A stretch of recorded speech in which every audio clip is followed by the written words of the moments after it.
Hi, my name is Carol. I'm 31 years old, and I'm about to share an experience that still gives me chills every time I think about it. I'm unsure whether I should feel ashamed or not, but it's something that happened and has stayed with me ever since, like an ember that never fully burns out. So grab a drink, sit back, and let me take you back to the summer of 2020, the time my life changed drastically. I've been living with Tiago for 11 years now. He's a calm and composed man who works as a manager at an electrical supply store, and together we lead a pretty stable and, I would say, happy life. We live in a 2-story house on the outskirts of Ceará, in a quiet and tree-filled neighborhood that blends the peacefulness of rural living with the buzz of the city. We don't have children, but we've always been close to family. One of my best friends, Carla, lives nearby and has a son named Felipe. At that time, Felipe had just turned 19, a tall, dark-skinned young man with curly hair, the kind of boy who made girls his age lose their composure. To me, he had always been the playful nephew who grew up running around my backyard. But, as we know, things tend to shift with time.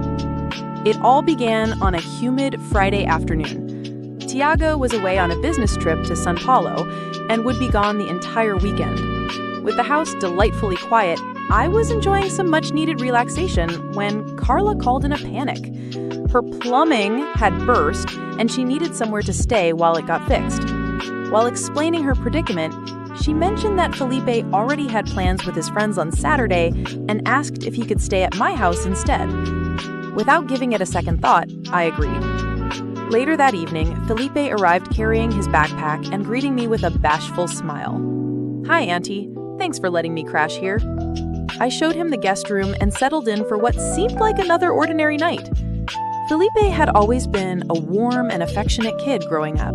He used to enjoy helping me in the kitchen or listening to my stories, but something about him felt different that day.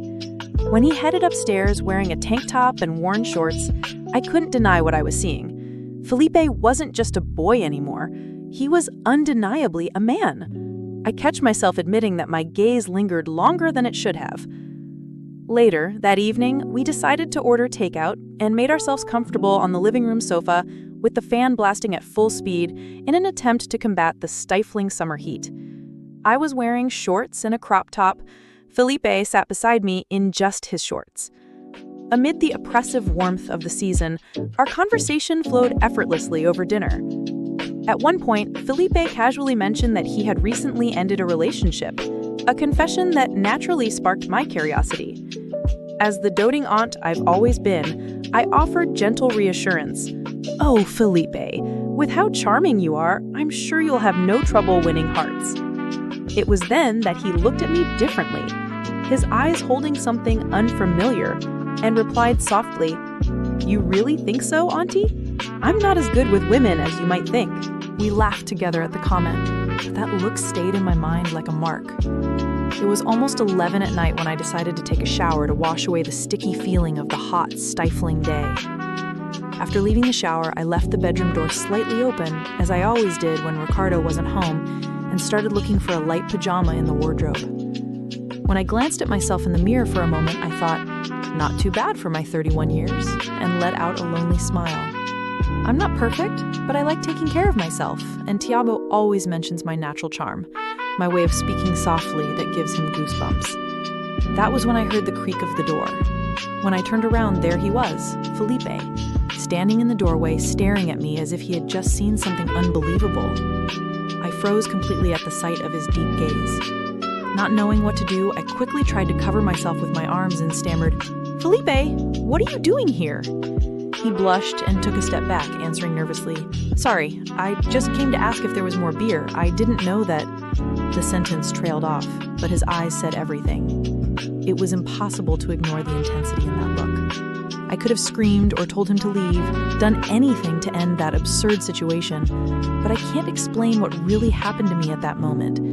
Maybe it was the suffocating heat of the night, the beers, or simply the way he was looking at me. I lowered my arms, challenging my own hesitation, while the air seemed to stand still.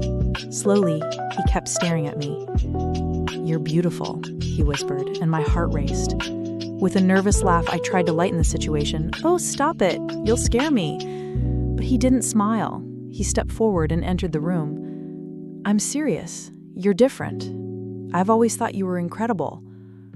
Those words felt like a punch to the stomach. The ground seemed to vanish beneath me. "Felipe, this isn't right," I murmured, trying to regain control, but my voice faltered. He moved closer. "Then why don't you tell me to leave?" he asked. Before I could form an answer, his hand touched my arm. It felt like a shock. My mind insisted it was wrong, but my body refused to obey.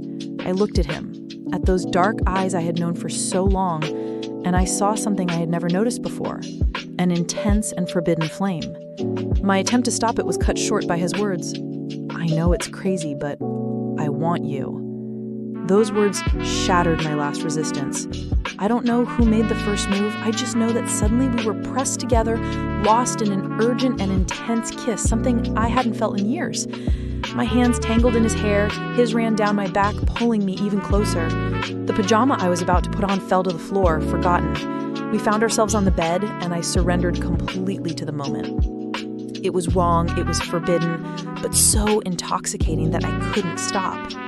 Felipe knew exactly what he was doing, and I let him lead me into that overwhelming wave of heat.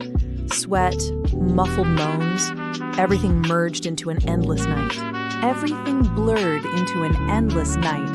When we finally lay down, I chuckled softly. Despite knowing that the world would condemn me for it, I felt no regret. In the days that followed, Felipe went back to his mother's house. Yet that night lingered in my mind as an unforgettable imprint. I tried sticking to routine with Tiago, but my thoughts remained trapped in that room, in that feeling. The memories grew relentless until Felipe began showing up more often. He always came with excuses. He'd forgotten something, needed a quiet place to study, or offered some innocent reason, and I allowed it. Then came the day Tiago left for work, and Felipe arrived again, this time without hesitation. He pressed me against the kitchen wall and whispered, "I'm addicted to you."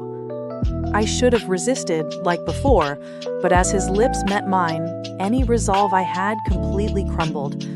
Now, months later, we're still meeting in secret. Tiago suspects nothing, Carol continues to see me as flawless, and Felipe, he remains my riskiest secret. I know this fragile web we've spun might collapse one day, exploding everything around us. But for now, I keep indulging in the taste of this sin, hoping Tiago never finds out. I feel disheveled and reckless, like a teenager, each time I'm with Felipe. It's overwhelming. Tell me, have you ever lived such a daring adventure? And how did it end for you?